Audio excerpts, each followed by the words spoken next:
जिस खेत से दहकान को मुयस्सर नहीं रोज़ी, उस खेत के हर खोशाए गंदम को जला दो। छुट्टी तो हम तभी मनाएंगे इस दिन जब हमारे मज़दूरों को इस दिन छुट्टी मिलेगी।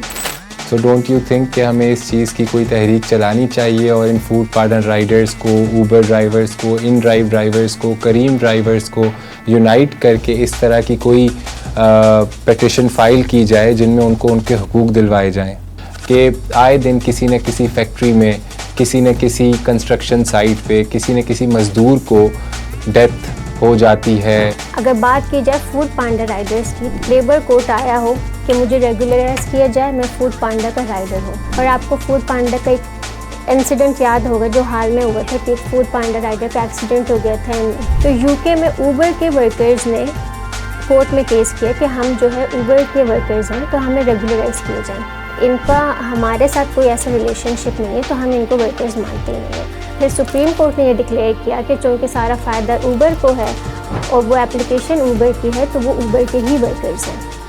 लेकिन यहाँ पर वर्कर्स अब तक आए नहीं हैं अपने राइट्स के लिए।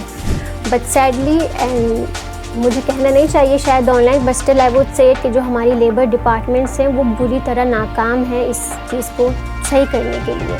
और जितनी वायलेशंस है वो सारी लेबर डिपार्टमेंट की वजह से ही हुई है। What do you think about child labor? एक औरत है, उसका एक छोटा सा बेटा है, वो बेवा हो जाती है और उसका छोटा सा बेटा काम के लिए निकलता है ढाबे, तो हम कैसे शिकायत कर सकते हैं उसकी? वो एक बेटा ही तो है जो उस औरत के लिए कमा के ला रहा है।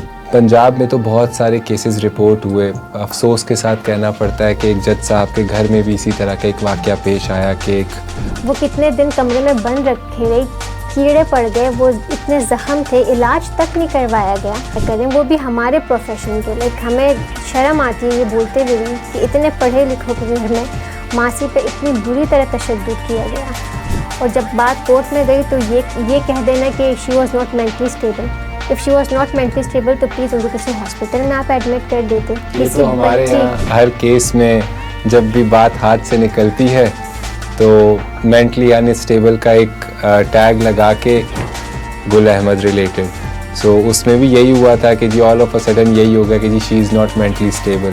कि मज़दूर का पसीना खुश्क होने से पहले उसको उसकी उजरत मिल जानी चाहिए।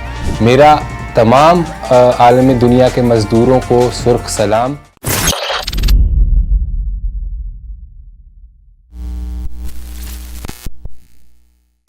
बचपन से एक शेर सुनता आ रहा हूँ, जिस खेत से दहकान को मुयस्सर नहीं रोज़ी, उस खेत के हर खोशाए गंदम को जला दो। अस्सलाम वालेकुम एवरीवन, मेरा नाम है advocate Farhatullah and we are having a session today on the labour day. और क्या मज़दूर के हुकूक हैं, क्या मुश्किलात उनको पेश आती हैं, और इसी बारे में पूरी दुनिया में एक 1 मई को लेके छुट्टी मनाई जाती है। इसी सिलसिले में हम बात करेंगे and we have a very special guest here. Her name is Sara Khan. She is practising advocate and ये मैं बताता चलूँ कि she is the only female lady advocate practising in labour courts of Karachi. बहुत अच्छा इनका एक्सपीरियंस रहा है और बहुत ज़्यादा एक्टिवली इन्होंने मज़दूरों को उनके हकूक़ दिलाने में अब तक कामयाबी हासिल की है। सारा, वेलकम हेयर। कैसी हैं आप? आज आपने कोई छुट्टी नहीं मनाई? 1 लेबर डे, 1 मई की छुट्टी है and you are still here with us. Thank you so much for having me. और ये एक बड़ी एजाज़ की बात है कि आज के दिन हम यहाँ बैठ रहे हैं और इतने अहम टॉपिक पे हम बात कर रहे हैं। छुट्टी तो हम तभी मनाएंगे इस दिन जब हमारे मज़दूरों को इस दिन छुट्टी मिलेगी, क्योंकि ये दिन है तो महज छुट्टी का दिन, लेकिन इस वक्त बहुत से ऐसे मज़दूर हैं जो अभी भी फैक्ट्रीज़ में काम कर रहे हैं इस डर से कि जो वो दिन की दिहाड़ी कमाते हैं वो नहीं कमा पाएंगे और उनके बच्चे जो है रोज़ी रोटी से महरूम रह जाएंगे। सारा, मुझे बहुत अच्छा लगा आपका ये कहना कि आप उसी दिन छुट्टी मनाएंगी जिस दिन मज़दूर को उनके हकूक़ बआसानी मुयस्सर होंगे। पूरी दुनिया में इस चीज़ की छुट्टी मनाई जाती है 1 मई को लेके वर्ल्ड वाइड। ये एक वो वाहिद दिन है जब पूरी दुनिया में छुट्टी मनाई जाती है ऑन द सेम स्केल। वरना नेशनल हॉलीडेज़ तो हर जगह मनाए जाते हैं, but this is the international holiday जिसको throughout the world observe किया जाता है। क्या आप मुझे बता सकती हैं क्यों? What is the purpose behind this thing? So 1 मई जो कि ऑलमोस्ट हर मुल्क में ही मनाया जाता है सिवाय 2 ममालिक के, उनके अपने रीज़न से इस दिन को 1 मई को ना सेलिब्रेट करने के। लेकिन ये जो इस दिन का जो मकसद है वो महज छुट्टी करना नहीं है। इस दिन से पुरानी तारीख जुड़ी है। एक मूवमेंट है जो 1886 में शिकागो के जो वर्कर्स थे उन्होंने एक बहुत छोटी सी डिमांड रखी, बहुत बेसिक सी, कोई अनरीज़नेबल डिमांड नहीं थी कि हमारे जो वर्किंग आवर्स हैं, काम के औकात को 8 घंटे मुकर्रर किए जाएं ताकि हम 8 घंटे काम करें, 8 घंटे आराम करें और जो बाकी के 8 घंटे हैं वो हम अपनी सोशल लाइफ को दें। तो एक छोटी सी डिमांड के लिए उन्होंने 1 मई को मूवमेंट स्टार्ट की and the movement turn violent और उसमें जो है many workers sacrifice their lives. तो उनकी जो सेक्रीफाइसेस है, जो उनके अचीवमेंट्स है, उनको ऑनर करने के लिए हम आज के दिन को मनाते हैं।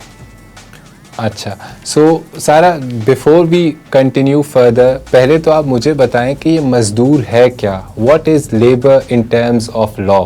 क्योंकि बहुत ज़्यादा मार्केट में या आम पब्लिक में एक चीज़ की कन्फ्यूजन है कि वेदर लेबर है कौन, क्योंकि हमारी नज़र में तो मज़दूर वो है जो दिहाड़ीदार मज़दूर है, जो किसी कंस्ट्रक्शन वर्क में, किसी कंस्ट्रक्शन साइट पे कोई काम कर रहा है। सो लेबर है कौन? ठीक है, तो जो कैटेगरीज़ हैं वो 2 हैं, एक तो एम्प्लॉइज़ हैं और दूसरे वर्कर्स हैं।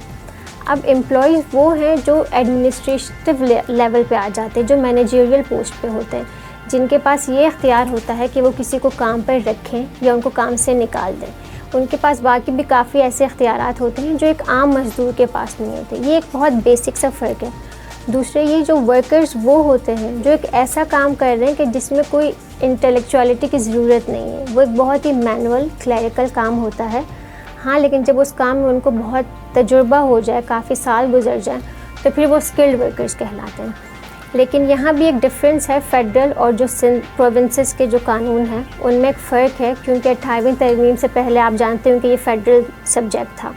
तो अभी भी जो फेडरल का लॉ है उसमें हायरिंग फायरिंग की बात नहीं है। उसमें यह है कि अगर उसके पास मैनेजरियल अथॉरिटी है, कोई भी एडमिनिस्ट्रेटिव है, तो वो एम्प्लॉय होगा।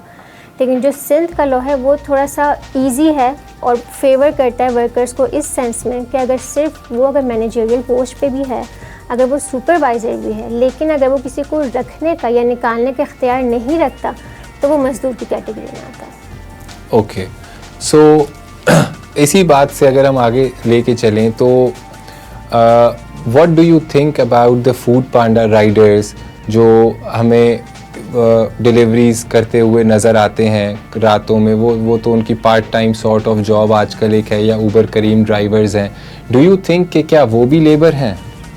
I am very glad that you brought it up, क्योंकि एक सिमिलर सिचुएशन है।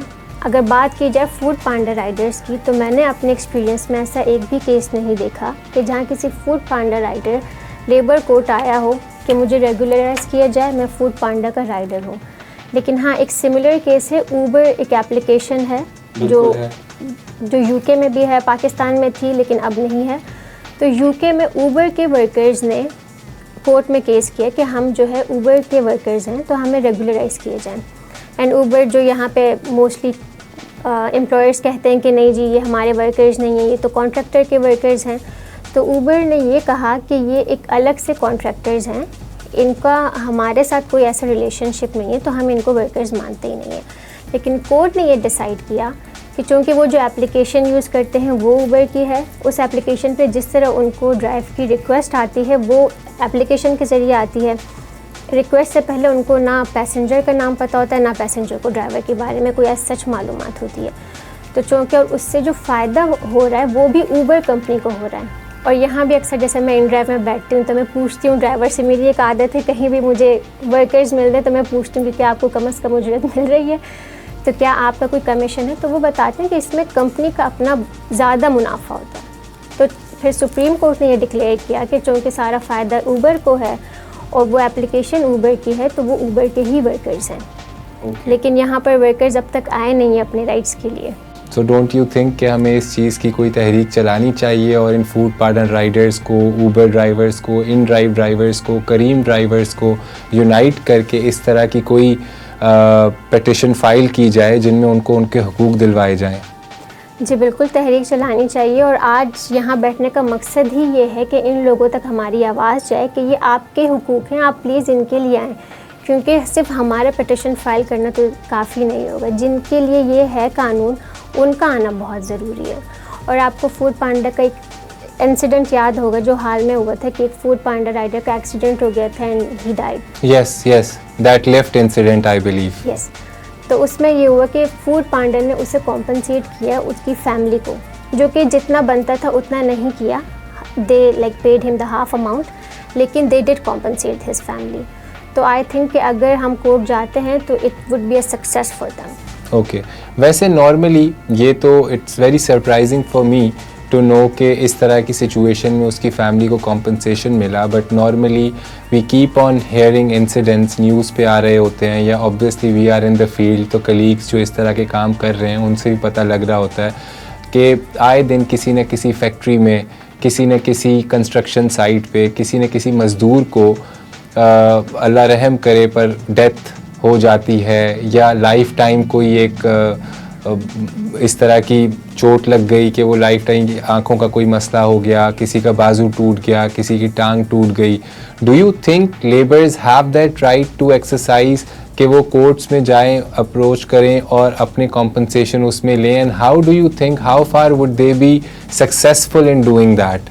Because I don't see people going to the courts, क्योंकि हर कोई यही कहता है कि कोर्ट कौन जाए या कौन है, हमारा कोई पुरसाने हाल नहीं है.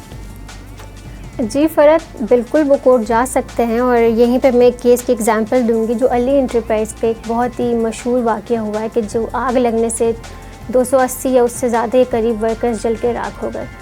तो वो केस भी इसी का ही था कि इंस्पेक्शन नहीं होती थी फैक्ट्रीज़ में, और काम के जो हालात थे बहुत ख़राब थे. वहाँ के जो गेट्स थे वो इलेक्ट्रॉनिक थे, तो अगर गेट्स इलेक्ट्रॉनिक ना होते और अगर वहाँ की खिड़कियों पे ग्रिल्स ना लगी होती तो 70% वर्कर्स बच सकते थे. लेकिन चूँकि ये जो हेल्थ एंड सेफ्टी के इंतज़ाम थे ये नहीं लिए गए, और वर्कर्स ने भी पहले कोई कंप्लेंट फ़ाइल नहीं की, जो कि एक हमारे एक इदारा है लेबर डिपार्टमेंट जहाँ हम अपनी कंप्लेंट फ़ाइल कर सकते हैं. तो सारे वर्कर्स जल के राख हो गए, तो उनको कॉम्पनसेशन मिली है. ओके, सिमिलर एक इसी तरह का वाक़या आपको भी याद होगा, बल्दिया टाउन में एक मशहूर वाक़या हुआ था. It's the same thing. Okay, it's the same thing. Okay. Moving forward, जैसे आपने अभी एक बात कही कि देयर इज़ एन अथॉरिटी जो लेबर इंस्पेक्शन, क्या उनका, can you please tell the audience the name of that authority so that I will ask the next question then. Okay, so there is this labour department जो कि हर एक district का अलग है, east का, waste का, साउथ का. तो उनके पास ये इख्तियार है कि वो हर 6 मंथ्स बाद या कभी भी फैक्ट्री जाएं और वो विज़िट करके इंस्पेक्शन करें और जितने भी वायलेशंस हैं उनको रिकॉर्ड करें. बट सैडली, एंड मुझे कहना नहीं चाहिए शायद online, but still I would say कि जो हमारी लेबर डिपार्टमेंट्स हैं वो बुरी तरह नाकाम है इस चीज़ को सही करने के लिए. और जितनी वायलेशंस है वो सारी लेबर डिपार्टमेंट की वजह से ही हो रही हैं, क्योंकि अगर वो अपना काम अच्छे से कर लेती तो ये इतने सारे हादसात का हम शायद ना सुनते. सो सिंस जैसे आपने कहा कि वो लोग अपना काम नहीं कर रहे, and at the same point of time they have a complain portal, कि जहाँ पे आप कोई भी इस तरह की अगर किसी फैक्ट्री में, किसी इंडस्ट्री में, किसी जगह कोई वायलेशन नज़र आती है तो they can file there complaints. Do you really think कि क्या उस वायलेशन के ऊपर क्या एक्टिवली एक्शन लिया जाता है या नहीं? एक्शन लिया जाता है, ऐसा नहीं है कि बिल्कुल नहीं लिया जाता. ज़ाहिर अगर आप एक इदारे जाएंगे तो वो आपकी कंप्लेंट पे एक्शन लेंगे, और सिर्फ लेबर डिपार्टमेंट नहीं है, ऐसे बहुत से बाकी इदारे भी हैं, NGOs हैं, आपके बहुत सारे फेडरेशंस हैं जो सोशल एक्टिविस्ट हैं, वो भी इसमें बहुत बड़ा अहम रोल अदा करते हैं. और जो अली इंटरप्राइज का केस है तो इनको ये कॉम्पनसेशन दिलवाने में जो NTUF है या पायलर है, इन्होंने ही हेल्प किया. लेकिन वही बात है कि पहले आपको कंप्लेंट फाइल करनी पड़ेगी, और उसके लिए हम आगे आते नहीं हैं. यस, वो उसकी फॉर ऑब्वियस रीजंस लोग डरते हैं कोर्ट आने के लिए, and I feel the same thing, because हम फील्ड में हैं, people are very reluctant to file complaints. उन्हें हमेशा यही डर लगता है कि जी हम फाइल करेंगे तो हमारे मसले रिजॉल्व नहीं होंगे, इनफैक्ट प्रॉब्लम्स और ज़्यादा उनके लिए बढ़ जाएंगी. मूविंग फॉरवर्ड, सिमिलरली जिस तरह अभी थोड़ी देर पहले आपने कहा कि बेसिक एक जंग है मिनिमम वेज रेट की, क्या आप हमारी ऑडियंस को ये बता सकती हैं कि what is the minimum wage in Sindh right now? जी, so currently minimum wage in Sindh is 37,000, but that is minimum. इसका मतलब है कि आप इससे कम नहीं दे सकते. लेकिन यहाँ पर ये कॉन्सेप्ट है कि ये जो है सबसे ज़्यादा है, दैट्स द मैक्सिमम, और आप इसके ऊपर तो जा ही नहीं सकते, जो कि वो मिनिमम भी हमें नहीं मिलती। और जो 37 है that's for unskilled workers and for 8 working hours. लेकिन यहाँ पर वर्किंग आवर्स जो 8 है इसकी भी वायलेशन होती है। कितने ऐसे केसेस मैंने देखे हैं कि वो 12-12 घंटे 16-16 घंटे काम करते हैं और उनको ओवर टाइम भी नहीं मिलता। और जब वो कोर्ट जाते हैं ओवर टाइम के लिए तो कोर्ट उनसे ये कहती है कि जब आपने इतने सालों तक नहीं मांगे ओवर टाइम के पैसे और आप करते रहे तो कोई इतना बेवकूफ़ नहीं होता कि वो काम करते रहे और उसके पैसे उसको मिले ना। तो कोर्ट भी 3 साल से ज़्यादा का ओवर टाइम उसे ग्रांट नहीं करती। कोर्ट ये नहीं सोचती कि अगर वो उस वक्त शिकायत लगाएगा तो उसे काम से निकाल देंगे और जो वो 37 या 12 या 15 हज़ार भी कमा रहा है वो उससे भी हाथ धो बैठेगा। सो आपका ये कहने का मकसद है कि सिंस क्योंकि ये आज जो लेबर डे की पूरी तहरीक चली और पूरी दुनिया में यकसा एक दिन मनाया जाता है, दैट वाज ओनली फॉर वो स्ट्रगल भी 8 आवर्स अ डे की शिफ्ट पे था। आई don't see it anywhere, let it be banks, let it be construction sites, let it be industries, किसी भी जगह मुझे नहीं नज़र आता कि 8 आवर्स अ डे की शिफ्ट को फॉलो किया जाए। सो व्हाट डू यू थिंक कि क्या इस सिचुएशन में ऑल द जो भी हमारा लेबर तबका है एंड इफ दे थिंक कि 8 आवर्स से ज़्यादा की उनकी शिफ्ट की जा रही है, what is the thing that they should be doing to get their bonuses या ओवर टाइम की पे जो है उससे रिलेटेड उनको क्या करना चाहिए? तो उससे रिलेटेड ये कर सकते हैं कि वर्कर अपना नाम या अपनी आइडेंटिटी बताते हुए वो हेजिटेट करते हैं, क्योंकि जाहिर है कि वो शनाख्त हो जाएगी तो उनको काम से निकाल दिया जाएगा। तो वो ये कर सकते, वो एक एनोनिमस लेटर भी लिख सकते हैं लेबर डिपार्टमेंट को या जो भी फेडरेशन वर्कर्स के लिए काम कर रही है उसमें वो अपने बारे में ना बताएं, सिर्फ कंपनी के बारे में बता दें कि मैं इस कंपनी का मुलाजिम हूँ और जो यहाँ की वर्किंग आवर्स है वो ज़्यादा है, जो फिक्स्ड वर्किंग आवर्स और हमें ओवर टाइम नहीं मिलता। उसके बाद उनकी कंप्लेन पे लेबर डिपार्टमेंट वहाँ जा सकती है और इंस्पेक्शन कर सकती है। That's very good to know. इसी के साथ एक और सवाल पूछूंगा, सिंस चले हमने कंपनीज की बात कर ली, हमें ब्लू यूनिफॉर्म में अक्सर हर बैंक के बाहर या आजकल ये वीआईपी कल्चर में वो गार्ड्स पीछे बैठे होते हैं। मेजॉरिटी ऑफ द टाइम्स जितना मेरा एक्सपीरियंस रहा है एंड मेरी भी इसी तरह की आदत है कि when ever I visit any outlet, कोई भी ब्रांड का आउटलेट, शॉपिंग पे फैमिली के साथ चले गए तो while the family is busy shopping, तो मैं उनसे वहाँ पे जो मौजूद एम्प्लॉयज़ होते हैं उनसे उनकी, हालांकि पूछना नहीं चाहिए ये, लेकिन since I am into this field तो मैं बहुत क्यूरियस होता हूँ कि कोई ना कोई लोगों को उनका हक एटलीस्ट मिलना चाहिए। तो ये जितने भी सिक्योरिटी गार्ड्स हैं, मुझे नहीं याद पड़ता कि किसी ने भी मुझे आज तक ये कहा हो कि आई अर्न मोर देन 22,000 और 23,000। Same is with all these employees working in outlets. तो जितना मेरा इंटरेक्शन रहा है, तो व्हाट डू यू थिंक कि क्या लेबर कोर्ट्स इस तरह के लोगों को भी वहाँ पे उनके हकूक़ दिलाने में मदद दे सकती हैं या लेबर डिपार्टमेंट? जी बिल्कुल, ये क्योंकि ये एक वायलेशन है और ये राइट है आपका, क्योंकि जो 37,000 मिनिमम वेज है ये गवर्नमेंट अनाउंस करती है थ्रू अ नोटिफिकेशन। ओके, तो इट्स अ राइट, और अगर इसकी वायलेशन होती है तो we can go and file complaint. Okay, अच्छा चलें, साथ ही साथ सिंस हमने बेसिक वेज रेट भी कवर कर लिया, एक और बहुत इशू है, बहुत बड़ा इशू है जिसको आज तक मैं नहीं समझता कि अब तक इस पे कानून तो मौजूद है, since we say that Pakistan has the excellent laws but उनकी इम्प्लीमेंटेशन बहुत वीक है। What do you think about child labour, क्योंकि हमारे कॉन्स्टिट्यूशन में भी इसके लिए बहुत स्ट्रिक्ट डायरेक्शंस हैं। So what do you have to say about that? क्योंकि मुझे तो हर चाय के ढाबे पे, हर मैकेनिक की दुकान पे, अब इस पे कोई भी कार्ड्स खड़ी होती हैं तो I find these boys and girls working hard. Allah उनको, ज़ाहिर है मैं समझता हूँ कि हमारे पास below the poverty line majority आवाम गुजार रही है ज़िंदगी। So what do you have to say about them? हम उनके लिए क्या किया जा सकता है या उनके लिए कानून कहाँ तक इजाज़त देता है? फ़रत, आपने एक बहुत अच्छा सवाल किया। यस, हमारे जो कवानीन है वो बहुत खूबसूरती से लिखे गए हैं, इसमें कोई शक नहीं है, बट वो खूबसूरती खाली कागज़ की हद तक है, क्योंकि उसकी इम्प्लीमेंटेशन तो यहाँ पर है ही नहीं और हमें नज़र भी नहीं आती। जो चाइल्ड लेबर का हमारे पास, हमारा कॉन्स्टिट्यूशन इसका मना करता है, इसके फैक्ट्रीज़ एक्ट में इसका जिक्र है कि आप चाइल्ड लेबर नहीं करवा सकते, अलग से चाइल्ड लेबर पे एक कानून बना है। और जो आप ढाबे का जिक्र कर रहे हैं तो वो फैमिली बिजनेसेस हैं, लेकिन उस पे हम जब जाते भी हैं अगर पॉइंट आउट करते हैं कि ये इतना छोटा बच्चा और आपने इसे क्यों इस तरह मुलाजमत पे रखा है, तो वो कहते हैं ये मेरा भांजा है, भतीजा है और ये हमारा फैमिली बिजनेस है। और उसमें हम कंप्लेन किसके अगेंस्ट करें? उन्हीं की फैमिली के अगेंस्ट। इशू वहाँ भी नहीं है, इशू ये है कि हमारी हुकूमत ने और सरमायादारों ने इतना सर्वाइवल को मुश्किल कर दिया है कि सिर्फ एक बंदे के कमाने से घर चलता नहीं है। या फिर आप ऐसा सिनेरियो ले लें कि एक औरत है और उसका एक छोटा सा बेटा है, वो बेवा हो जाती है और उसका छोटा सा बेटा काम के लिए निकलता है ढाबे, तो हम कैसे शिकायत कर सकते हैं उसकी? वो एक बेटा ही तो है जो उस औरत के लिए कमा के ला रहा है। तो ये हमारी गवर्नमेंट फेल हो गई है। Don't you think in such circumstances state is responsible to take care को वो इस तरह की कोई पॉलिसीज़ आ जाएं, जिस तरह इतने सारे इनकम सपोर्ट प्रोग्राम्स चल रहे हैं हमारे पास पाकिस्तान में, सिंध में अलग है, बेनज़ीर भुट्टो इनकम प्रोग्राम है, सिमिलरली अदर प्रोविंसेस में हमें नज़र आता है। तो आपको नहीं लगता कि इस चीज़ में स्टेट वो, क्योंकि वो बच्चा जहाँ तक बायोलॉजिकली माँ का है, लेकिन इन द ग्रेटर पर्सपेक्टिव मैं समझता हूँ कि वो बच्चा स्टेट का है। स्टेट की रिस्पॉन्सिबिलिटी है कि अपने सिटीजन्स के, अपने बच्चों का ख्याल रखे, उनकी एजुकेशन का ख्याल रखे।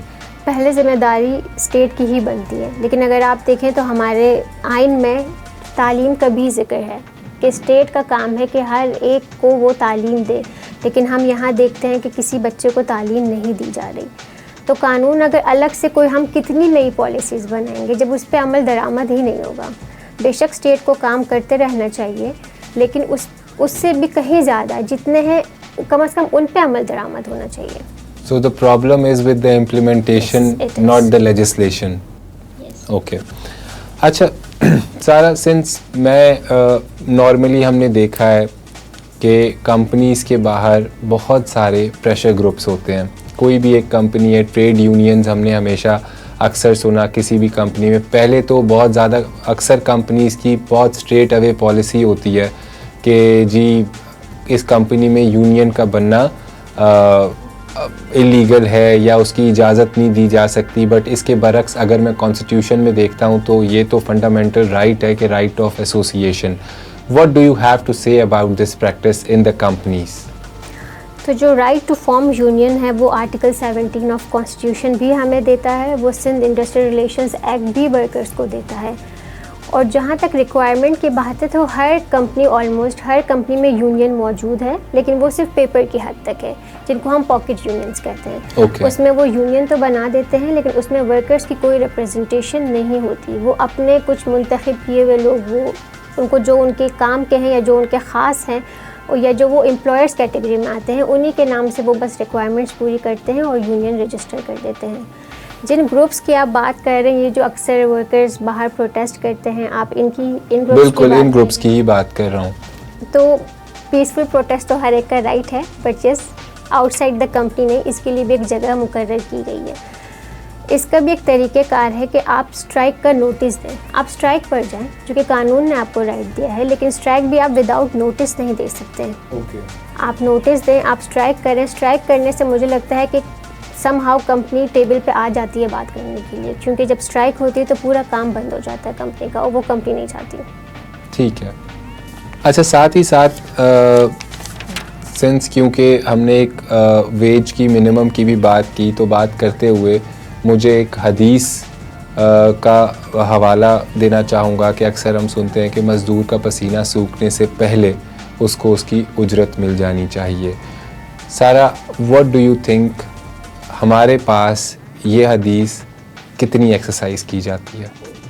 लाइक 0%, क्योंकि आप कोर्ट में केसेस की तादाद देख लें कि कितने वर्कर्स हैं वो अपने 3-3 साल, 4-4 साल, जिन्होंने 35-35 साल एक कंपनी में काम किया है, वो अपने ड्यूज़ के लिए आके उनको लड़ना पड़ता है। आप खून और पसीने की बात करें, वो फाइनेंशियली, मेंटली, फिज़िकली हर तरीके से एग्जॉस्ट हो जाते हैं। और इसीलिए जैसे नेस्ले वाले केस की मैं एग्जांपल दूंगी कि ये बड़ा अच्छा केस है। Can you please tell me about this Nestle case? So there was a worker, he was working in the Nestle company and he was terminated. तो he filed a case against illegal termination before NARC। तो NARC ने जो decision था वो worker की favour में किया और उनको बहाल कर दिया। बट कंपनी ने उस डिसीजन को NARC फुल बेंच में चैलेंज किया, तो मज़ीद कुछ अरसा उनको और लग गया। NARC फुल बेंच ने भी वर्कर की फेवर में फ़ैसला दिया। तो कंपनी ने, लेकिन वो company was so reluctant to reinstate him, they filed appeal in the Lahore high court. और लाहौर हाई कोर्ट पर फिर ये कि काफ़ी उनको डेट एडजर्मेंट्स जाती रहीं। वर्कर का ये कहना था कि 9 साल लग गए, उसने अपना घर बेच दिया, गाड़ी बेच दी, लेकिन फिर भी वो अपने इस हक़ को हासिल करने में नाकाम रहा और जस्टिस उसे मिला नहीं। तो उसने हाई कोर्ट के सामने ही खुद पे पेट्रोल गिराया, खुद को जला दिया। तो जब हमारी जुडिशरी इतना लेंदी प्रोसीजर है, हमारी अदालतें बनी जो लेबर कोर्ट्स स्पेशली, इनका बनने का मकसद क्या था कि वर्कर्स की welfare, but I don't see any welfare कि वर्कर्स की वहाँ पर होती है। इवन लेबर कोर्ट्स भी, NIRC भी, और जो कंपनी के वकील हैं वो डिलेइंग टैक्टिक्स खेलते हैं। वो हर डेट पे के नेक्स्ट डेट की वो डिमांड करते हैं और जज उनको आराम से दे भी देते हैं। ये भी नहीं देखते कि वो एक वर्कर जो पहले ही काम से निकाला गया है, उसके पास पैसे नहीं है, वो किस तरीके से आ रहा है अदालत, वो उनको फेवर्स देती रहती है। और इसीलिए वर्कर्स जो आते हैं तो वो भी यही कहते हैं कि पछतावे के साथ वापस चले जाते हैं कि उनको आना ही नहीं चाहिए था अपने राइट के लिए, because there is no justice. तो फिर तो मैं ये कहूँगा कि एहसास का फुकदान है इस मुल्क की जो इंडस्ट्रियलिस्ट तबका है उनमें, क्योंकि एक मज़दूर के अलावा, इस नौकरी के अलावा मज़दूर के पास कुछ और होता नहीं है, बिकॉज़ वो सोने के चम्मच के साथ तो पैदा होता नहीं है, he has a family to support. इसी बात से एक और बात मैं पूछूंगा कि सिंस चलें मेजर बड़ी बड़ी कंपनीज़ में जब लोग काम करते हैं तो मैंने अक्सर सुना है कि जी मेडिकल फ्री है या होम अलाउंस मिल जाता है, कार अलाउंस मिल जाता है। इज़ देयर एनीथिंग सिमिलर या जो इसके करीब करीब हो that is in the law for the labours also? Labourers के लिए कोई इस तरह की चीज़ है कि भाई अगर वो एक कंपनी में या किसी भी जगह काम कर रहे हैं तो उनको ये सब फैसिलिटीज़ दी जाएं कि उनके बच्चे भी अच्छा इलाज करवा सकें, वो जो ख्वाब देखते हैं उनको पूरा करने की कोई चीज़ इस तरह की है हमारे पास भी? जी बिल्कुल, जैसे कि हमने पहले कहा कि जो हमारे लेबर लॉज हैं वो बहुत खूबसूरत हैं। तो उसके तहत वर्कर्स के लिए ये फ़ायदे कि सबसे पहले तो उनको अपॉइंटमेंट लेटर दिया जाए जैसे ही वो काम पे आते हैं पहले दिन। ये पहले रिक्वायरमेंट है स्टैंडिंग ऑर्डर की, लेकिन 90% वर्कर्स के पास अपॉइंटमेंट लेटर्स नहीं है। दूसरा ये कि हर वर्कर्स को पेंशन के इदारे से रजिस्टर किया जाए, हर वर्कर को सोशल सिक्योरिटी के इदारे से रजिस्टर किया जाए जो मुफ्त इलाज फराहम करती है। EOBI का जो इदारा है वो रिटायरमेंट के बाद पेंशन फराहम करती है वर्कर्स को। इसी तरीके से वर्कर्स वेलफेयर फ़ंड है, वो उसमें घर की स्कीम है जो आपके ये बाकी आप घर का बोल रहे थे उसका जिक्र है। Yes, auto loan, education cess है कि उनके बच्चों को आप मुफ्त तालीम दें और अगर वो बहुत अच्छे ग्रेड्स आते तो उनको आप बाहर भी भेज सकते हैं अपने लाइक स्पॉन्सर करके। तो कवानीन में तो बहुत अच्छे उनके लिए जो है चीज़ें रखी गई हैं, लेकिन वही बात है कि उसकी इम्प्लीमेंटेशन नहीं है। बट अगर सिंस ये पॉडकास्ट हमारे लिए it's not just for us, this is for general public, अगर मैं ये कहूँ कि इस पॉडकास्ट को देखने के बाद लोग हमें अप्रोच करें एडवोकेट सारा को कि जी वो इस तरह की जो चीज़ें अच्छी बातें कवानीन आपने अभी बताए उनको एक्सरसाइज करने के लिए, उनकी इम्प्लीमेंटेशन के लिए, is there any hope for all those persons के उनको अच्छी तालीम मिले, उनके बच्चों को घर को अच्छा इलाज मिले, एक बेहतर ज़िंदगी मिले? तो is there something that we can do? Because कानून तो है, सो लेबर कोर्ट्स में अगर हम उन चीज़ों को अप्रोच करें या लेबर डिपार्टमेंट में इन चीज़ों को लेके जाएं तो is there any hope for the such persons? Yes there is, लेकिन कोर्ट के अलावा भी एक बहुत अच्छा तरीका है ट्रेड यूनियन का, कि सबसे पहले तो वर्कर को अपने ट्रेड यूनियन की राइट के लिए लड़ना चाहिए, क्योंकि once there is a trade union तो आपको ये सारे राइट्स बहुत ईजीली मिल जाते हैं। आप चार्टर ऑफ डिमांड भी कर सकते हैं, आपके फिर राइट्स की वायलेशन भी नहीं होती। और यही वजह है कि वो ट्रेड यूनियन को एक टेररिज्म की तरह देखती है कि जहाँ वो ट्रेड यूनियन का सिर्फ नाम भी सुनती है कंपनी में, कोई भी जो ओनर्स हैं वो फ़ौरन तौर पर उस वर्कर को निकाल देते हैं। तो अगर ट्रेड यूनियन बनाने में हम कामयाब हो जाएं तो ये सारे राइट्स हमें कंपनी के अंदर ही मिल जाएंगे, हमें कोर्ट जाने की ज़रूरत नहीं पड़ेगी। लेकिन फिर भी अगर आप ट्रेड यूनियन नहीं बना सकते, क्योंकि बहुत मुश्किल है इस वक्त और बहुत वीक भी हो चुकी है, तो आप हमारे पास आ सकते हैं, क्योंकि मैं ख़ुद फ्री लीगल एड प्रोवाइड करती हूँ वर्कर्स को। बट फिर भी सैडली वर्कर्स फिर भी नहीं आते, क्योंकि उनकी गलती भी नहीं है, वो ऑलरेडी बहुत ज़्यादा सिस्टम से थक हार चुके हैं। But still we can hope कि एक दिन वर्कर्स आएँ और अपने राइट्स के लिए लड़े और हम उनको फ्री लीगल एड देने को तैयार हैं। अच्छा, अक्सर इस तरह का होता है, अब मैं स्पेशली अपना फोकस ख़वातीन की तरफ रख के ये सवाल पूछूंगा, या इसमें मेल तबका भी आ जाता है, because harassment is not only for one gender, ये दोनों जेंडर्स पे अप्लाई होता है। बट क्या स्पेसिफिकली मैं ये कहूँगा कि are there any anti harassment laws for women, क्योंकि वो बढ़ चढ़ के मिसाल के तौर पे आके काम कर रही हैं किसी फैक्ट्री में, किसी कंपनी में, तो उनके लिए कोई कवानीन है? जी बिल्कुल है। एक कानून है कि protection against harassment of women at work place, लेकिन वो कानून सिर्फ ख़वातीन के लिए नहीं है। हाँ, स्पेशली ख़वातीन और बच्चों के लिए है, लेकिन वो मर्दों को भी प्रोटेक्ट करता है, क्योंकि हरासमेंट के लिए किसी जेंडर का होना ज़रूरी है। बिल्कुल ऐसा। सो इसके लिए कोई प्लेटफॉर्म है जहां आप कंप्लेन करते हैं? बिकॉज़ थानों में तो मैं नहीं समझता कि उसको इतने वेलकमिंग अंदाज में उनको ख़वातीन को, या कोई भी बच्चा अगर आके वो कंप्लेन करता है तो उसको एक वेलकमिंग माहौल हो कि जी ठीक है, आपको बैठें, पानी का गिलास दिया जाए कि आप रिलैक्स करें, बिकॉज़ सिंस आप पहले ही इतने बड़े ट्रॉमा से गुज़र के, और बड़ी हिम्मत की बात है कि हमारे यहाँ पहुँचें, बिकॉज़ एक स्टिग्मा अटैच हो जाता है हमारे उसमें कि जी किसी भी चीज़ को लेके I need not to mention. So is there any platform for that?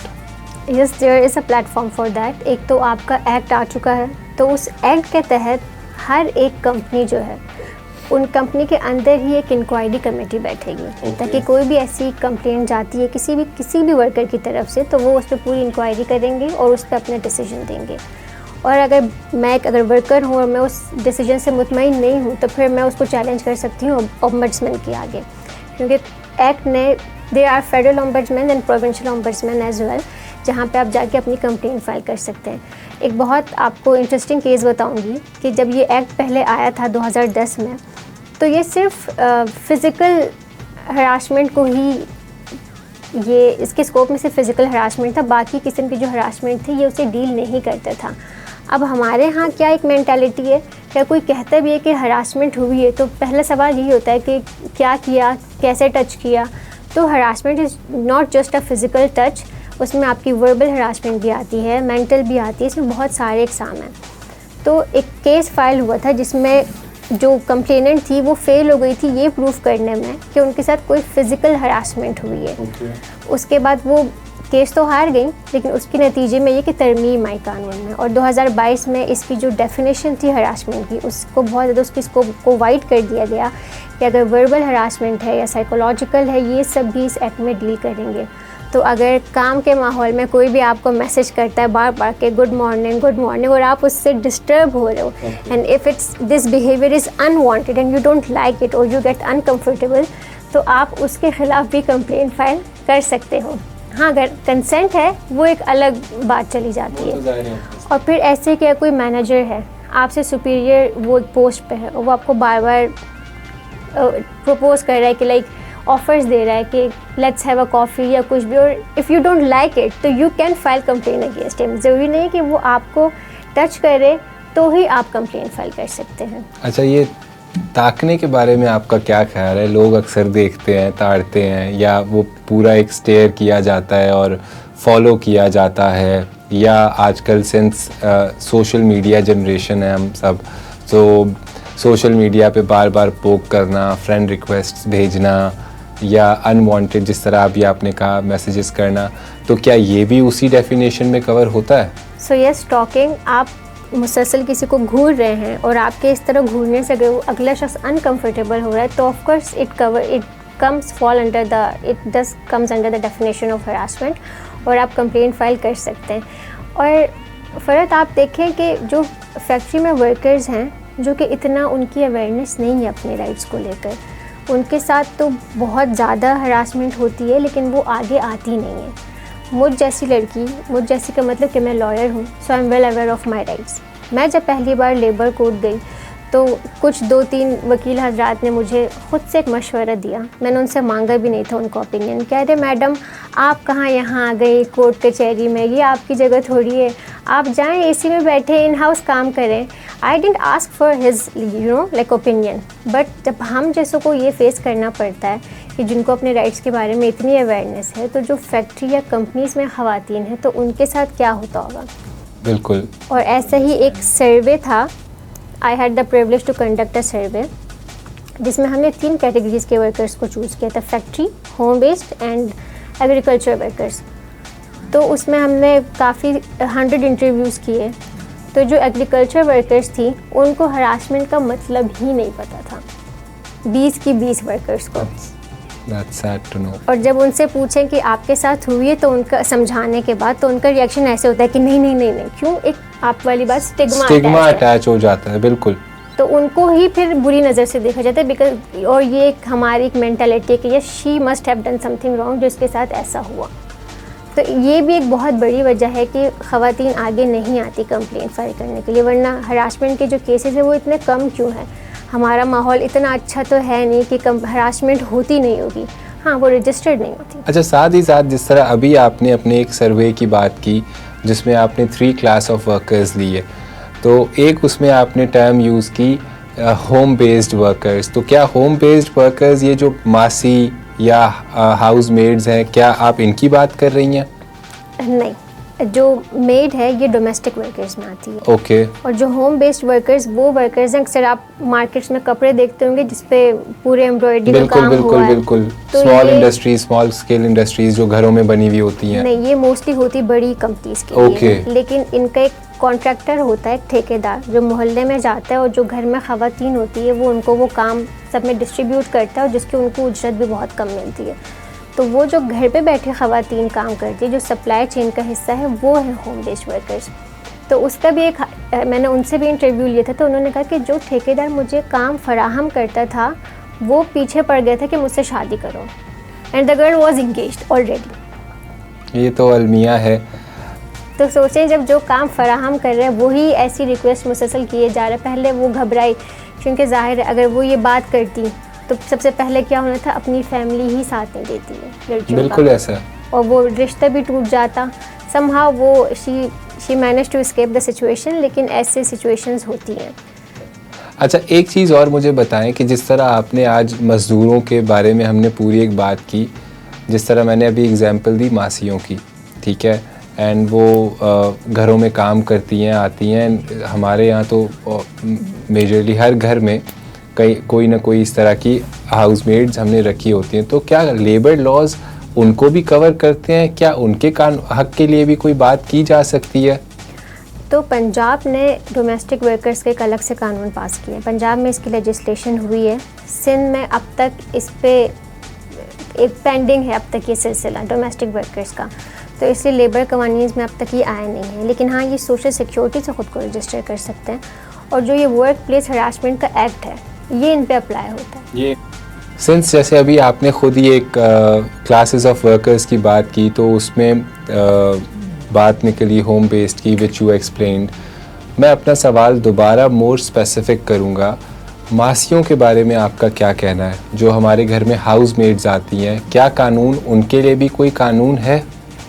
जी बिल्कुल, उनके लिए कानून है, और जो मासियों के साथ जो घर की मेड है उनके साथ तो बहुत बुरा रवैया है, और ख़ास तौर पे पंजाब साइड पे केसेस बहुत ज़्यादा हैं। इस यही वजह है कि पंजाब में इस चीज़ पे लेजिस्लेशन हुई है और डोमेस्टिक वर्कर्स का एक्ट पास हुआ है। सिंध में अब तक वो अंडर डिबेट है, वो अब तक पूरा उसको वो पास नहीं हुआ है, लेकिन सून हमें ये पता चला है कि वो पास हो जाएगा। लेकिन जो वर्क प्लेस हरासमेंट का एक्ट है ये इनको कवर करता है, क्योंकि उसकी जो वर्क प्लेस की जो स्कोप है वो बहुत वाइड है, और वो घरों पे आकर काम करती हैं, तो ये उनका वर्क प्लेस है, तो ये एक्ट उनको प्रोटेक्ट करता है। ओके, लेकिन देन अगेन मोर स्पेसिफिक अगर मैं और ओके सवाल पूछूं कि इसी तरह सिंस आपने पंजाब और सिंध को इस पूरे मामले में हाईलाइट किया, पंजाब में तो बहुत सारे केसेस रिपोर्ट हुए। अफसोस के साथ कहना पड़ता है कि एक जज साहब के घर में भी इसी तरह का एक वाक़या पेश आया कि एक हाउसमेट पे इस तरह का तशद्दुद किया गया। But I see such news all over media, चाहे सिंध हो चाहे पंजाब हो। हमारे यहाँ एक पूरा का पूरा कॉन्सेप्ट है कि जी अंदरून या अंडर प्रिविलेज्ड इलाकों से बच्चों को या इस तरह उठा के वी ब्रिंग देम हेयर, जितने भी उस इलाके के रिसोर्सफुल लोग होते हैं, और यहाँ तक कि इनको सेल भी किया जाता है। तो that's not topic of the day, but क्या मिनिमम वेज रेट उन वर्कर्स के लिए एक्सरसाइज किया जाता है या नहीं? एक्सरसाइज होना चाहिए लेकिन एक्सरसाइज किया नहीं जाता। और उन वर्कर्स की बात करें तो उन पे जो तशद्दुद करते हैं, ज़ाहिर है वो जो घर हैं वो सारे मिडिल क्लास या अपर क्लास फैमिली से हैं। वो उन एक पढ़े लिखे लोग अगर ऐसा रवैया अख्तियार करें, वो भी हमारे प्रोफेशन के, लाइक हमें शर्म आती है ये बोलते हुए भी कि इतने पढ़े लिखों के घर में मासी पे इतनी बुरी तरह तशद्दुद किया गया। वो कितने दिन कमरे में बंद रखे रही, कीड़े पड़ गए, वो इतने ज़ख़म थे, इलाज तक नहीं करवाया गया। और जब बात कोर्ट में गई तो ये कह देना कि she was not mentally stable. If she was not mentally stable तो प्लीज़ उनको किसी हॉस्पिटल में आप एडमिट कर देते। ये तो हमारे यहाँ हर केस में जब भी बात हाथ से निकलती है तो मेंटली अनस्टेबल का एक टैग लगा के we try to escape the thing. जैसे कि इसमें भी हुआ रिसेंटली, जो एक एक्सीडेंट केस हुआ था गुल अहमद रिलेटेड, सो उसमें भी यही हुआ था कि जी ऑल ऑफ अ सडन यही हो गया कि जी she is not mentally stable. अलमिया है इस बात का भी बड़े अफसोस के साथ ये बात कहनी पड़ रही है कि पढ़े लिखे घरों में भी इस तरह की चीज़ों इस हद तक तशद्दुद किया जा रहा है और शर्म आती है मुझे इस बात पे। और एक तबका आपका बहुत ही कमज़ोर है और एक तबका आपका बहुत ही ताकतवर है। वो मज़दूर कैसे कंपनी के मालिकान से लड़ सकता है? वो सारे कैपिटलिस्ट, वो सब जो उसके असल ओनर्स हैं वो भी तो हमारी गवर्नमेंट से ही हैं। तो आप खुद देख लें कि लड़ाई कैसे हो सकती है। बिल्कुल ऐसा है। इसमें तो मैं समझता हूँ कि state should be responsible. State को स्टेप अहेड करना चाहिए और इस तरह की चीज़ों को इंश्योर करना चाहिए उस बच्चों की या जो भी लेडीज़ हैं काम हैं जो उनकी सिक्योरिटी या उनकी बेहतर ज़िंदगी के लिए। साथ ही साथ मैं एक और सवाल पूछूंगा। आजकल since every time when I drive back home तो बिल्कुल ध्यान किसी और सोच में होता है और ऑल ऑफ अ सडन एक वाइपर आता है मेरी विंडशील्ड पे एंड वो एक स्प्लैश गंदे पानी का फैलता है और मेरी मर्ज़ी के बिना मेरी गाड़ी को साफ़ करने की कोशिश की जाती है। आई रिपीट, कोशिश की जाती है। क्या वो भी मज़दूर हैं? नहीं, वो मज़दूर नहीं है। और इसी तरह हर सिग्नल पे आप देखें तो गोल्डन बच्चे खड़े हुए हैं, उनके चेहरे पे जो केमिकल्स हैं वो बहुत ही हार्मफुल है। वो भी खड़े भीख मांग रहे। सिग्नल्स पे भीख मांगना भी लीगल नहीं है, लेकिन ये सारी स्टेट की जिम्मेदारियाँ, state has failed. Okay, so madam एक और चीज़ आप मुझे बताइएगा कि किसी भी एम्प्लॉई को अगर कंपनी से निकाल दिया जाता है जी, तो बॉस का मूड ख़राब है, उन्होंने काम से निकाल दिया, तो उनके पास एक रेमेडी है लेबर कोर्ट जाने की। अच्छा, जो लेबर कवानीन में दो तरीके हैं वर्कर को निकालने के, जिसमें मूड ख़राब तो बिल्कुल इंक्लूडेड नहीं है। उसमें one is termination and the other is dismissal. दोनों के ही तरीके लिखे गए हैं कि अगर आप टर्मिनेट करते हैं तो कोई वैलिड रीज़न होना चाहिए। लाइक ऐसा रीज़न नहीं कि आज अच्छे नहीं लग रहे या बस तुम्हारी ज़रूरत नहीं है तो तुम कल से काम पर मत आना। तो ये लाइक इट्स टोटली इलीगल, तो आप ऐसे नहीं निकाल सकते। टर्मिनेशन की 3 रिक्वायरमेंट्स हैं। आप नोटिस देंगे या salary in lieu of notice. दूसरा, आप उनको एक वैलिड रीज़न देंगे।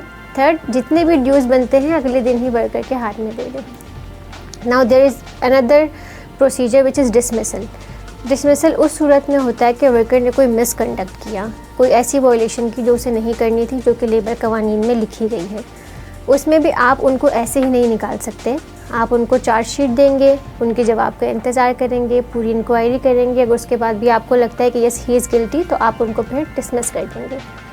डिसमिसल और टर्मिनेशन का फ़र्क ये है कि टर्मिनेशन में सारे ड्यूज़ मिलते हैं वर्कर्स को और डिसमिसल में उनको उनकी ग्रेच्युटी नहीं मिलती, क्योंकि वो एक मिसकंडक्ट के तहत डिसमिस किए गए हैं। तो कई वो ये सकते हैं कि उनको यहाँ ये भी एक बहुत बड़ी प्रॉब्लम है कि उनको 90 डेज़ के अंदर अंदर ग्रीवेंस नोटिस भेजना है। अब जब वर्कर्स हमारे पास अक्सर, जब मैं एक फ्री लीगल एड क्लिनिक में काम करती थी तो अक्सर वर्कर्स आते थे कि मैडम हमें काम से निकाला है और अब आप हमारा केस लें। तो जब उनसे काम से निकालने की तारीख पूछो तो कुछ को तो साल भी हो चुका होता है। अब लेबर कोड की ये एक मैंडेटरी रिक्वायरमेंट है कि आपने 90 डेज़ के अंदर भेजना ही भेजना, और अगर नहीं भेजा तो फिर वो टेक्निकलिटी की बुनियाद पे उनको इंटरटेन नहीं किया जाता। तो ये एक अवेयरनेस होनी बहुत ज़रूरी है कि जैसे ही आपको काम से निकाले जाए फ़ौरन किसी भी फ्री लीगल एड क्लिनिक पे चले जाएं। तो अब अगर चाहे एक क्लर्क अच्छी प्यून अच्छी नहीं बनाएगा और उस बात पर उसको निकाल दिया जाए, तो आपका ये कहने का मकसद है कि 90 डेज़ के अंदर अंदर उसको अपनी कंपनी में ग्रीवेंस नोटिस देना पड़ेगा। यस, और वो टर्मिनेशन इलीगल होगा क्योंकि इस बुनियाद पे आप वर्कर्स को नहीं निकाल सकते। ठीक है, एक सवाल आपसे करूँगा, if labour rights were a client, would you से दे आर बीइंग रिप्रेजेंटेड और getting an adjournment every time? Yes, getting an adjournment every time, but not by their council, by the other side council. That is to say, company की तरफ से हमेशा तारीखी ली जाती है। Yes, और company के बहुत काबिल और बहुत सीनियर वकील हैं जो मेरिट पे भी केस को बहुत अच्छे से वो डील कर सकते हैं, बट वो एक डिलेइंग टैक्टिक्स खेलते हैं कि वो कंपनी के ओनर का ये एक मेंटालिटी है कि वर्कर को इतना थका दो कि वो खुद ही पीछे हट जाए केस से, और ऐसा होता भी है। Like they are successful in this.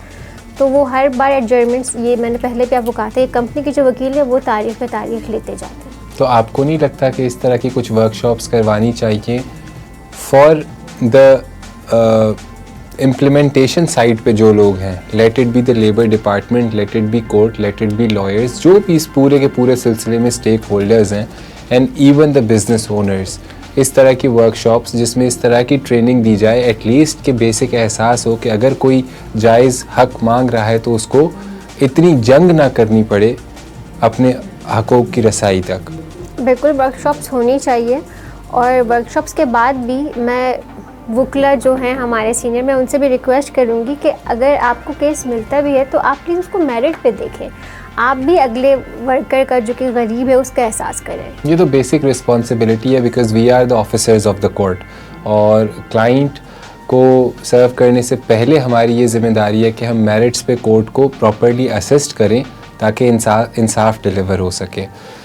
अच्छा, मैं आपको एक केस बताऊंगी, अपना एक मिसाल दूंगी कि मिसाल ने इस केस कि एक वर्कर है एक बहुत बड़ी टेक्सटाइल फैक्ट्री का, क्योंकि यहाँ पे सबसे ज़्यादा वायलेशंस जो यहाँ पर है वो टेक्सटाइल गारमेंट सेक्टर में, क्योंकि उनके पास कोई एविडेंस नहीं होता ये प्रूव करने का कोर्ट में कि हम इस कंपनी के वर्कर्स हैं। इवन मेरे पास ऐसे भी वर्कर्स आए हैं जिन्होंने 35 साल एक कंपनी में काम किया है, और जब मैंने उनसे कंपनी का नाम पूछा तो कहते हैं कि हमें तो कंपनी का नाम नहीं पता।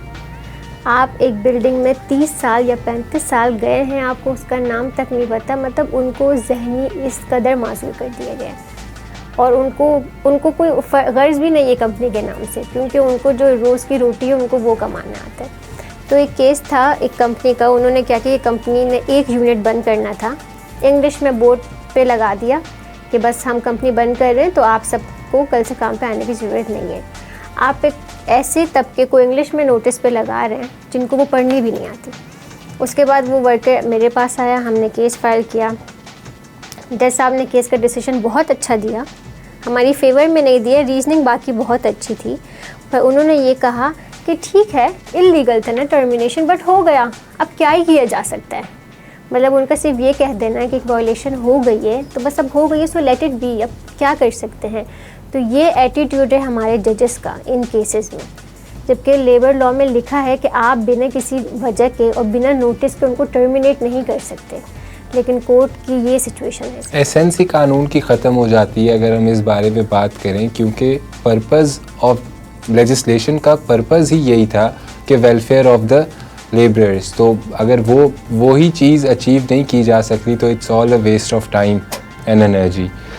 चलें, ये बातें तो होती रहेंगी। So there are few questions that I have written जो हमारी बेसिक ऑडियंस के दिल में, जहन में इस तरह के ख़यालात आते हैं कि whether there is any law about it, या वो मिथ्स हैं, कुछ चीज़ें सही या गलत, वो आपसे मैं क्विकली पूछूंगा, तो मुझे उनके बारे में बता दीजिएगा ताकि पूरे के पूरे पॉडकास्ट का हमारा एक समझ लें वो क्रैश कोर्स हो जाएगा। सो permanent job after 90 days, myth or law? Law. Okay. Third party hiring on permanent roles, legal or illegal? 100% illegal. 100% illegal. Okay. Overtime without extra pay, violation or favor? Violation. Okay. क्योंकि normally हमारे यहाँ तो यही होता है कि उस चीज़ को एज अ फेवर ही देखा जाता है कि बॉस ने आज ओवर टाइम दिया तो it's a big favour. Okay, so Pakistan's labour law, over regulated और under implemented? Under implemented. Okay, workers know their right, true और false? False. False. Minimum wage, promise और practice? Promise. Okay, agricultural workers protected by law और forgotten by law? Forgotten. Okay, Workplace harassment laws, enough on paper or enough on ground? Both. Both? Okay. So इस पे काम करने की ज़रूरत है.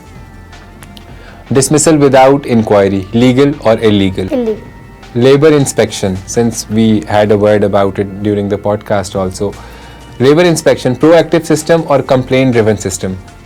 Failed system. Failed system. Okay, good. If workers go to court, they get quick justice. Agree or disagree? Disagree. मुझे जैसे अभी आपने बताया 9-9 10-10 साल भी लग जाते हैं. Okay. Labour day in Pakistan, celebration of rights और just a day off? Celebration of rights which we don't get it. Okay. In today's economy, stronger corporations और स्ट्रॉन्गर वर्कर्स? कॉर्पोरेशंस। कॉर्पोरेशंस. वो हमें दिखता भी है. A factory without compliance is like? A jungle. Okay. Thank you so much Sara for coming here. बहुत खुशी होती है जब आपकी तरह और भी ख़वातीन अपनी अपनी फील्ड्स में इस तरह एक्सेल कर रही होती हैं. It was a very productive session और बहुत खुशी होती है जब आपकी तरह और भी ख़वातीन अपनी अपनी फील्ड में एक्सेल करती हैं. तो जैसे कि एक हदीस है कि मज़दूर का पसीना खुश्क होने से पहले उसको उसकी उजरत मिल जानी चाहिए. तो मेरा ये मानना है कि उजरत सिर्फ तनख्वाह नहीं है जो उसको 30 तारीख पूरी होने पे मिले. उजरत में उसके तमाम हुकूक भी शामिल हैं जिनका वो हकदार है.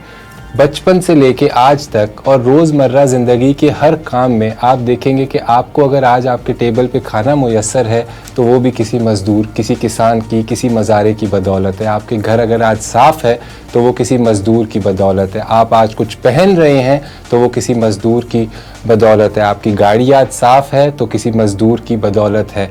आप सड़कों पे इतने साफ़ सुथरे तरीके के साथ अगर आप ट्रैवल कर रहे हैं, वो सड़कें मज़दूरों ने बनाई. जिन फैक्ट्रियों में आप काम कर रहे हैं वो उन मज़दूरों ने बनाई. जिन बैंक्स में, जिन एसीज़ में आप बैठ के अपने काम कर रहे हैं और ख़ुद को आप बहुत काबिल, दाना और कामयाब समझ रहे हैं, वो सब भी एक मज़दूर ने बनाया. अफसोस इस बात का है कि जो असल हीरोज़ हैं हमने उनको भुला दिया है. आज के दिन मैं अपने तमाम मज़दूर भाइयों से मुखातिब हूँ कि लीगली अगर उनको कोई भी प्रॉब्लम्स पेश आ रही हैं, उनके हुकूक, उनको जिन जिन चीज़ों के बारे में हमने आज बात की, उनको एक्सरसाइज करने में, उनको इम्प्लीमेंट करने में कहीं भी मुश्किल पेश आ रही है तो हमारा नंबर स्क्रीन पे आ रहा है. They can always contact us और हमारी तरफ से इंशाल्लाह पूरी पुरज़ोर कोशिश होगी कि उनके हुकूक उनको मिलें. मेरा तमाम आलम दुनिया के मज़दूरों को सुर्ख सलाम. मज़दूर से मोहब्बत करें, पाकिस्तान से मोहब्बत करें. Cure Pakistan, live long Pakistan.